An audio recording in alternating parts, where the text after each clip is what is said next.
Alright, in this video we're going to discuss upstream LAN connectivity with UCS in end host mode. And to start, we'll do a quick review of pinning. So with end host mode you have pinning, and you have two different types of pinning. You've got dynamic pinning and you've got static pinning. So we're showing dynamic pinning here in red and static pinning in orange. Now dynamic pinning is what happens if you don't do anything special. If you just create servers and you assign them VNICs and you connect uplinks to the system and you turn it on and you let it rip, everything is going to be using dynamic pinning, and that's where the Fabric Interconnect is picking for you. It's picking an uplink for each server to use based on a decision that it makes at the time. The other method is static pinning, and static pinning is something that you would define manually to provide some traffic engineering or traffic management for a particular server application. In this case here we've got an Oracle server that we've defined static pinning for. So we created a pin group called Oracle in UCS Manager, and then we went to uplink number 4 here and we assigned uplink number 4 to that pin group called Oracle. And then we went to the Oracle service profile and we went to VNIC 0 here and we applied that VNIC to the Oracle pin group. So by doing that, all of the traffic from this Oracle machine is going to use uplink number 4.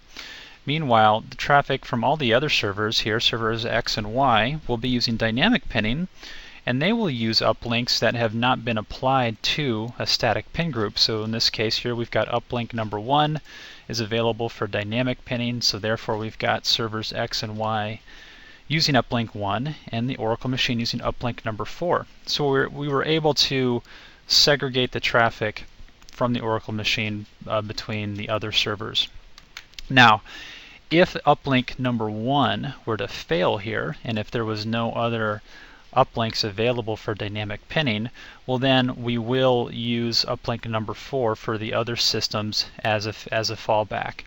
So as long as there are interfaces or uplinks available for dynamic pinning, those will be used. But if none are left because they've all failed, and if there's an uplink available that has been defined for static pinning, well that will also be used for the servers that we're using dynamic pinning.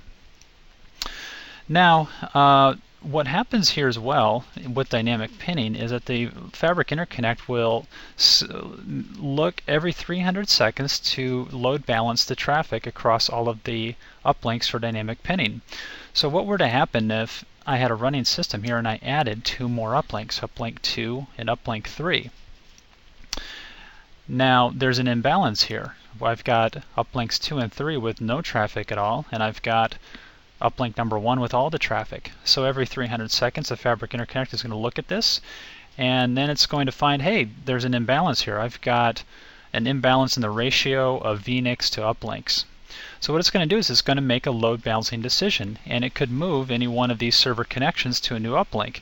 In this case here it's going to move server Y from uplink 1 to uplink 2. And in doing that, it would have to send a gratuitous ARP out of uplink 2 to alert the upstream network that this MAC address is moved, and it will do that. And what we've achieved here is load balancing, dynamic load balancing. So as you add new uplinks to the Fabric Interconnect, or as you add more servers, or servers that were using a lot of connections are now powered off and removed, all of that could influence a load balancing decision with dynamic pinning.